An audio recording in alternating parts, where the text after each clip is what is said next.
There's a saying by Rudyard Kipling who talks about east is east and west is west, and never the twain shall meet. But there are exceptions. And in this particular case, it comes in the form of an adventurous lady who has traversed continents and countries.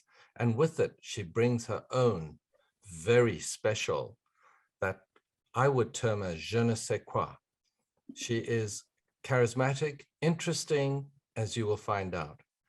So our guest today is Erica Taylor. Welcome to the show, Erica. Thank you so much for having me. That is a great introduction. I feel like I should use it for my Tinder profile. Well, you're looking energetic, and what I would like to say is there's obviously this enthusiasm bubbling over. So Erica, your journey into the world of wine would perhaps be described as circuitous. Tell us how it all began. Well, I was always a wine lover. My mom was a wine lover. I grew up going to the Destin charity wine auction in America and drinking amazing wines. And I lived in New York City and would go, have access to amazing wines, lived across the street from amazing little boutique wine shops. And then in 2011, I went on a holiday to India and fell in love with it and moved there 2 months later. And surprisingly, that's where I was exposed to a lot of South African wine. And my brain at that point didn't realize that there were obviously jobs in wine besides winemakers. And so I just kind of Googled around wine jobs, wine school, anything I could think of. And that's how I came along to WSET and decided to take level 1 just to see how I liked it, and I fell down the rabbit hole very quickly and took 1, 2, and 3 all in the same year, all while moving across the world. Well, I have to tell you, that is quite an accomplishment, because having studied and taught WSET myself, and now with Apwazi, we have our own educational programs, undertaking 1, 2, and 3 in 1 year. That would be a mammoth task. And I'm sure your mouth and certainly your tongue must be flapping after having tried all the different wines. So tell me, whereabouts in India, were you? So we first went on holiday. My mom was a Buddhist nun, and so she had studied in India in the 70s. And so we decided to go back to do the footsteps of the Buddha. So we went to where the Buddha was born, where he died, where he first taught, where he attained enlightenment, and just drank very interesting things along the way. I remember for her birthday, we drank some White Mischief, which was some very dodgy vodka. And couldn't really find any wine, even though they were called wine shops. Wine is kind of a catch-all term for all things alcohol related there. So found some Sula where I could, which is the most recognized Indian wine brand. They have about 76% of the market share. And yeah, just, I don't know, I fell in love with it. The energy, it was an assault on the senses. It was touch, taste, smell, sight, everything all at once. So was there a central place in India where you were located, a particular city? Yes, I was in Mumbai. I moved there from New York City. So at that point, I was in my mid-20s. I think I was just looking for I just needed something bigger and better. And share with us, I mean, there must have been a huge culture shock for you. And, when you were in Mumbai, how long did you have the privilege of staying in India? I was there for 6 years. So I thought that, I actually thought that I would be there forever. Was kind of in the process of potentially moving to Goa for a little bit more of a relaxed life towards the end of my trip. But again, before I discovered South Africa. But I was lucky enough that once I started studying wine, end of 2016, around 2017, we have an NGO that provides clean water for school children out in Nasik, which is the Napa of India. And on a chance, we were out there visiting and had time to go to lunch. And I ended up at lunch at Soma Vine Village, which is just behind Sula. And the owner was there and, just, being inquisitive, what was I doing there and how was I finding it? And I told him that I had recently taken WSET and that I wanted to work in wine. And he said, well, why don't you come work here? And I said, well, I'll need a place to stay. I'll need my house person will need a place to stay. I have a cat. And he said, it's fine. We have a house in the middle of the vineyard. We'll take care of everything. Just come work here. So that was on a Tuesday. I moved there on Thursday and started Sauvignon Blanc 2017 harvest on Friday. That's what it's always. Sometimes the wine gods have no plan, and they suddenly let the showers of opportunity and chance shower upon you. Exactly. Now, Erica, on the website Uncorkified, which is a marvelous and very attractive name, you mentioned places you've lived, like you said in this interview, New York City, Mumbai, and Cape Town. If you were to place them in positions of 1, 2, and 3, how would you rank them, and why, from a personal experience and viewpoint? They all have their total own charm, but I always joke that I'm a stray and I found my forever home in Cape Town. So I would have to say that Cape Town is my number one for sure. The weather, the people, I get to live on the ocean and simultaneously look at the mountain. I'm 20 minutes from wineries and vineyards and just absolutely spoilt for choice when it comes to wine bars. We have one street which has about 6 wine bars all within a 500-meter radius. So never in this town. And I would say that probably number 2 would be Mumbai. My heart, there is still a piece of my heart that is there. And I was meant to go back in 2020. We all know what happened with that. And I was meant to go back actually a few weeks ago, and the powers that be were not pleased with that. So didn't make it back. I'll have to end of monsoon season.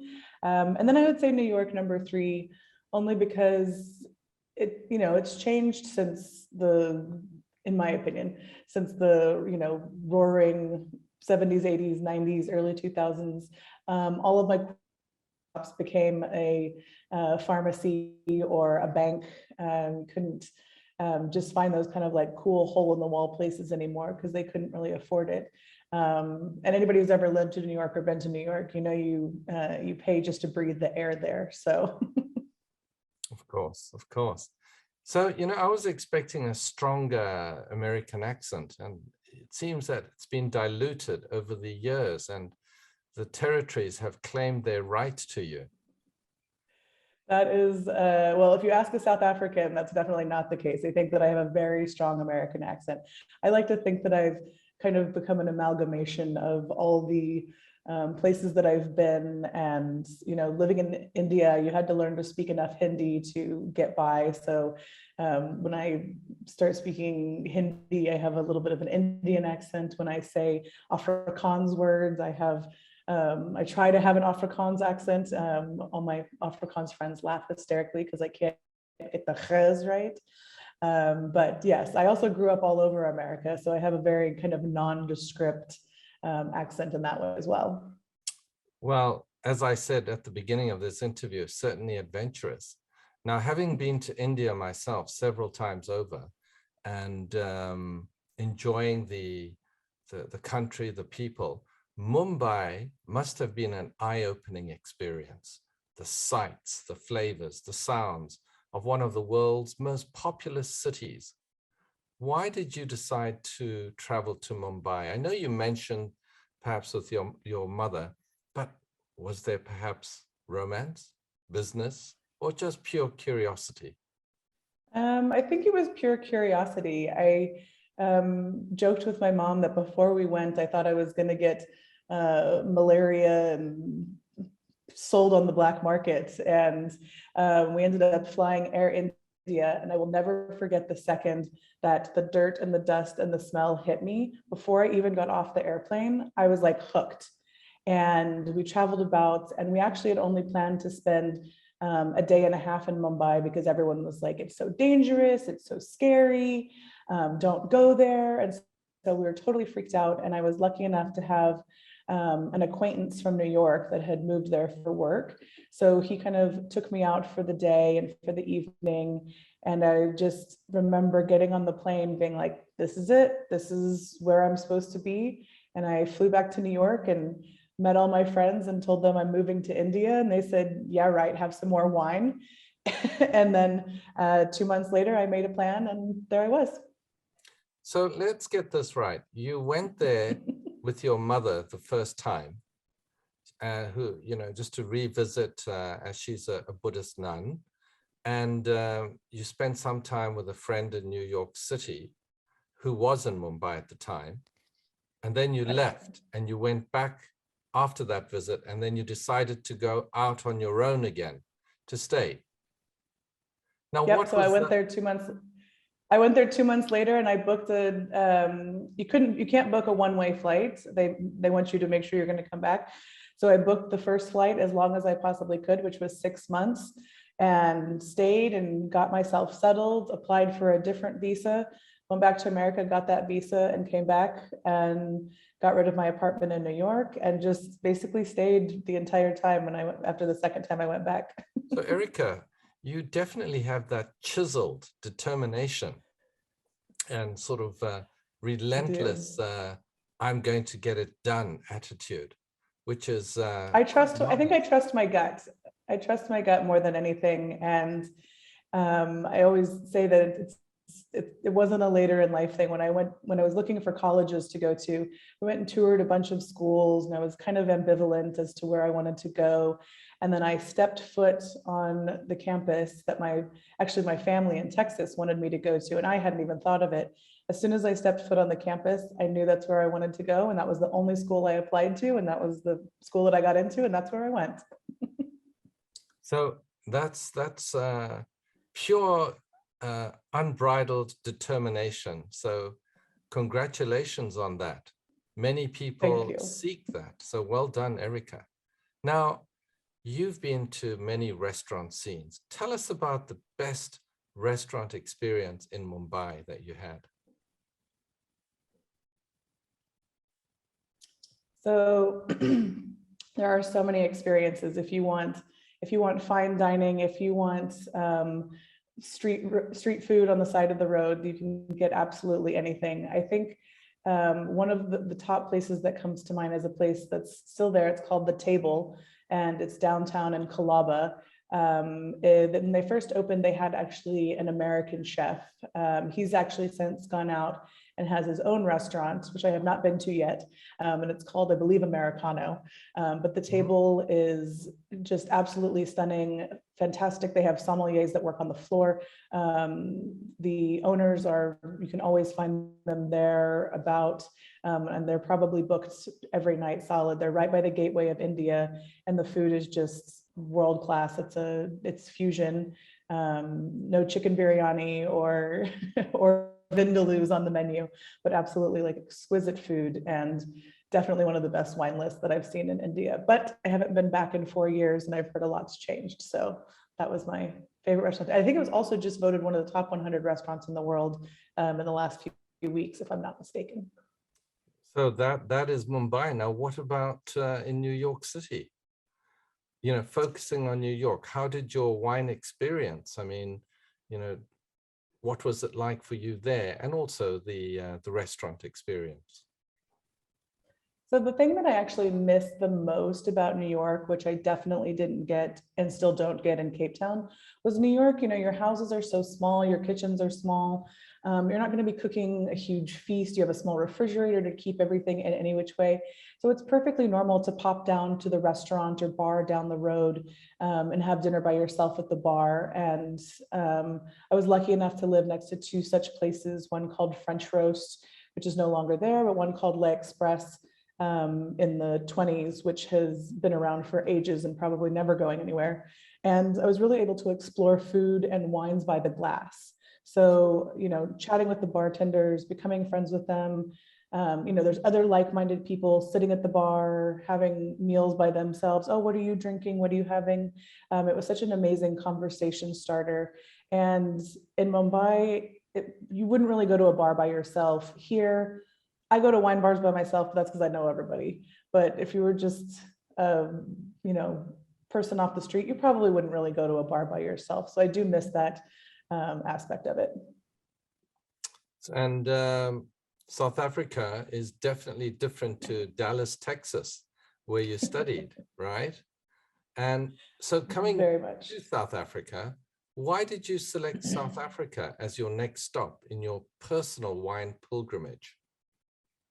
Well, it was actually thanks to the winemaker in India. He loved South African wine and told me how much he loved being there. And whenever we were at restaurants, we could find quite a bit of South African wine on wine lists. So it was something that I had access to. I also kind of thought, let me check off another continent and head there for my birthday. So my mom had moved out to the vineyard with me at that point. And so at the end of April 2017, we South Africa for 5 days. And I know you'll be shocked to hear this, but we fell in love with it and I moved here. Okay, okay. So love certainly follows you everywhere you go, it would appear. I don't think I'm ready for another move. I think I've had all my moves in my life. I feel like I'm fully settled. Okay. You feel, you know, you can't beat it, being able to live in the city, be so Cool. close to wine. So, Eric, you know, currently Cape Town is home. Now, South Africa has had a legacy of segregation historically, known as apartheid. Many feel that era has moved, and there are those who feel it is still very present. What are your thoughts, industry in South Africa? I think it's still, unfortunately, very much here. As much as we try to be inclusive and want to, there's definitely governing bodies that are helping to lift up more people. We have lots of programs, but at the end of the day, you know, South Africa is 98% BIPOC. And of the 600 plus producers of wine, only 20 are BIPOC owned, and even less women. So I think there's definitely still happening. And do you just see it in the wineries, or how about issues of, you know, within the sommelier community and generally the entire industry? Well, I think that in the sommelier industry, we have some amazing sommeliers from Zimbabwe actually that have come down. And there's actually a documentary about them and their journey to taste and to go to the championship. And it's 4 somms that I'm happy to call friends myself. They've been really championing. A lot of them have their own wine brands. And I think for people to be able to see, you know, these people coming from a totally non-drinking country, non-really wine producing country, to then come to South Africa and just completely dominate and excel is fantastic. We're also, you know, working to get the entry-level working hospitality staff to get certified as a introductory sommelier, to try and give them that bug that we have to just, you know, go down the rabbit hole of, you know, the wine world. If you know, study hard enough, it can take you all over the world. And so we have a lot of top somms that have been able to show that and to put that on the stage. And so we are constantly driving for more and more inclusivity whenever possible, which is always possible. Yeah, so one of those 4 members is a gentleman by the name of Pardon Taguza. And you know, we at Apwazi through him, and you've heard of Black, I'm assuming, BLACC, which is the Black Cellar Club. So Apwazi offers annually 100 scholarships to them for them they to have, be they have certified. done a great thing for the industry. Yes. And that's what we currently, certainly this entire year, that's our support for them. Amazing. there still needs an enormous amount of, as I said, there are those that think there should be much more. Now, considering the world movement, where more engagement, you mentioned, 20 wineries were BIPOC. So with this worldwide movement where there's more engagement with the BIPOC community, and it's clearly happening, how far do you think Cape Town specifically, because that's where all the wine industry is engaged in, is really truly doing something to make a change? Well, I think as a white foreigner, I'm probably the last person to speak to that situation. No, but we do have. absolutely. On the contrary, if you don't mind me saying that, I think you are perhaps one of the better placed to see, because you come with a new set of eyes, and That could be true. and you are really looking at a situation where you have not become perhaps less sensitive. You're seeing it with a totally new perspective. So your viewpoint is quite important, Erica. So how do you we see it? we do have an amazing organization called the Wine Industry Transformation Unit, which is run currently by Wendy Peterson. And they have initiatives all over the country to really elevate people of color, and especially women. We've worked with her on quite a few projects. They've even opened a bar in Stellenbosch that is only selling women-owned wine brands and people of color. So she's done a lot to bring that into the industry. The other problem is, as I mentioned, 20 wine brands, but I don't think only one of those people actually owns the farm. So we still have a long way to go with regards to actual land ownership. Right now, people are buying in grapes and using co-ops. So that is something that is a much heated debate that I do not dare step my toe in too deep, since as a foreigner. Of course. Well, it's quite common all around the world that cooperatives purchasing of grapes to make the wine. That's very true. So, let's move back to one of your wonderful cities that you've enjoyed. You've lived in diverse cities. Your experience has broadened. Now, what food would you suggest to those who intend to visit Mumbai and they are going to say, you know what, I would like to order a bottle of Cabernet Sauvignon with my meal? So which dish and why? I think you might have to steer clear of Indian food with the cab sav. As you know, tannin and alcohol and do not go well with spicy food. I would veer to say that you can stay in the cab family by switching to a cab franc. But I racked my brain thinking what possible dish that could be, and it's just the spiciness, and I love spice. So I'm also associate wine judge, so I have to be very careful that I take my spices down a notch before I'm judging, because if it's not burning my tongue, it's not hot enough. So well, that's true. But as you know, I could have the food. Yeah, there's different curries. I mean, Madrasi curry, Gujarati, Punjabi, Uttar Pradesh, they're all very different. So it's a vast country. Would you still say there's no Indian dish that you'd put with Cabernet Sauvignon? Maybe it's just not the dishes that I eat, because I eat such spicy food. And also living in Mumbai, it's quite hot. So I preferred nice chilled white wines with my food. So yeah, cab sav with Indian food. I would love to actually hear from whoever is listening to this, what dish that they would pair. Because I can't imagine. Maybe I'll have to have a trial and error Indian food and cab sav tasting with some of my Som friends. Okay. Well, moving on to that, tell us about Uncorkified. So that came about quite randomly, actually. My previous life was fully in the public relations side of things. So my previous social media handles was Erica Taylor PR.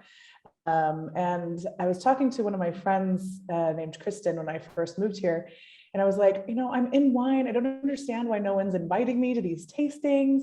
And she was like, well, your name is Erica Taylor PR. And a lot of these people inviting people are PR people. So they might not want to invite you if you're going to be coming after their business. So I, of course, hadn't thought about it that way. And I tried a few different options, just the general uncork with Erica or fine wine with Erica Taylor, and just nothing really quite seemed to fit. And after a few glasses of wine, right when I was about to fall asleep, the word just popped into my head. And shockingly, because I made it up, it had not been taken yet. So I took it and it's become my brand. And a marvelous and alluring name it is. I think it has that uniqueness to it. So well done on that, Erica. Now, in this world, there are many competitors. Who are your main competitors?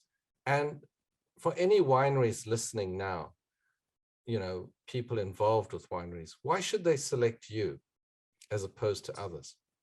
So I think that I can't really say that I have any direct competitors. I mean, having so much foreign experience really kind of gives me another leg to stand on here. So I still represent clients in the US for the public relations market. I have a different eye as far as social media is concerned to maybe have a broader spectrum of things. I also offer just a totally different array of services. If you want to do your own social media and just tell me just tell you what to do, then we do that. If you want me to just train you and your staff, then we do that. If you want me to plan tastings and events, then I'm great at that. If you want me to travel for you, I've got a really good passport. The South African passport is notoriously difficult for international travel. So yeah, I think that we all offer our own things. And at the end of the day, a lot of it comes down to personality. Who do you enjoy working with?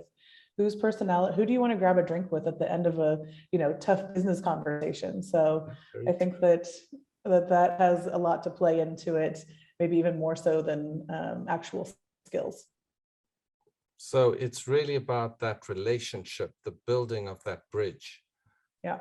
Vitally important. And that comes from words of experience and traveling the road. Wonderful.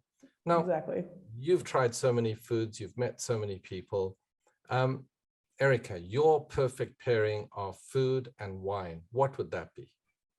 So I am obsessed with Vino Verde. Love the little spritz, love the low alcohol, love that I can have it at lunch. And honestly, that's on a summer's day with a prawn salad and this very special dressing that I make. That's not really that special, but it's just tell us about your dressing. Come on. It's just basically a mix of every seasoning that I have in my seasoning drawer with a little olive oil and lemon and with some perfectly cooked prawns and mixed greens. And that with a Vino Verde while I'm sitting on my balcony watching the waves in the ocean is my favorite thing ever. It's a tough life that you live out there from the sounds of it. It is. Well, to be fair, it's raining today. So, it does happen sometimes, but no, it's absolutely stunning. And the people are incredible and an amazing sense of humor. And just anybody who comes here, especially, we are just completely spoiled. The wines are totally affordable for the incredible value that they are. And that was one of the things that totally sucked me in as well. So I was at a event recently, and one of the questions posed to me was, it's your last meal, and we're not talking the main course, which we're talking about the entire, perhaps 6-course meal, and no limits, any restaurant you want to be transported to, and any wine you want. How would that come up on your menu? What would you select? Okay, well, if I only have to have one wine, I feel like that's not fair for my last. No, you can choose as many wines as you like. But what would you start off with? I would have to start off with some Cremant de Loire to get the party started. But then I really would probably come back to South Africa for my mains. And I'm so thankful that I moved to a place that's so well known for Chenin, because I have discovered my top 3-4 favorite Chenins here. Copsic 1947 is absolutely incredible. Bosman, Optenhorst, Saudi, Mev Kirsten, and actually by the same place is Bosporod by Paul Jordan out in the Swartland. So if I had all the budget in the world, I would probably buy those 4 wines. Okay, all right. And I don't care if I'm eating a burger. I don't care if I'm eating pasta. I would It's eat the those wine. with that. Yes. Well, Erica, my last question to you would be, where do you see yourself in 10 years' time? I think that in 10 years, I would like to be a Master of Wine student. I don't know if I will be full Master of Wine yet, since I feel like I got started a little bit late in life. But if not that, I'm hoping to do diploma in the next couple of years. I'm a little bit chicken. So for right now, I'm taking French Wine Scholar, Italian Wine Scholar, and Spanish Wine Scholar before I feel like I'm ready for diploma. So I feel like I would be maybe an MW student. And if not, then my ultimate goal is for people to fly me around the world so that I can teach other people about the wonders of South African wine. So hopefully 10 years from now, I'll be on a plane heading off with my case of wines to teach other people about South African wines. Well, Erica, I think you'll be a wonderful ambassador for your newly adopted country of South Africa. And they're very fortunate to have you there. It's been a real pleasure interviewing you. And thank you for sharing with us the insights, the excitement, the hustle, the bustle of the food and the flavor. I can just hear it coming out of your voice, you know, and it's just been wonderful. Thank you very much indeed. And I hope that we have the opportunity one day to get together and enjoy a glass of wine. Please comment, like, share, or subscribe to our videos.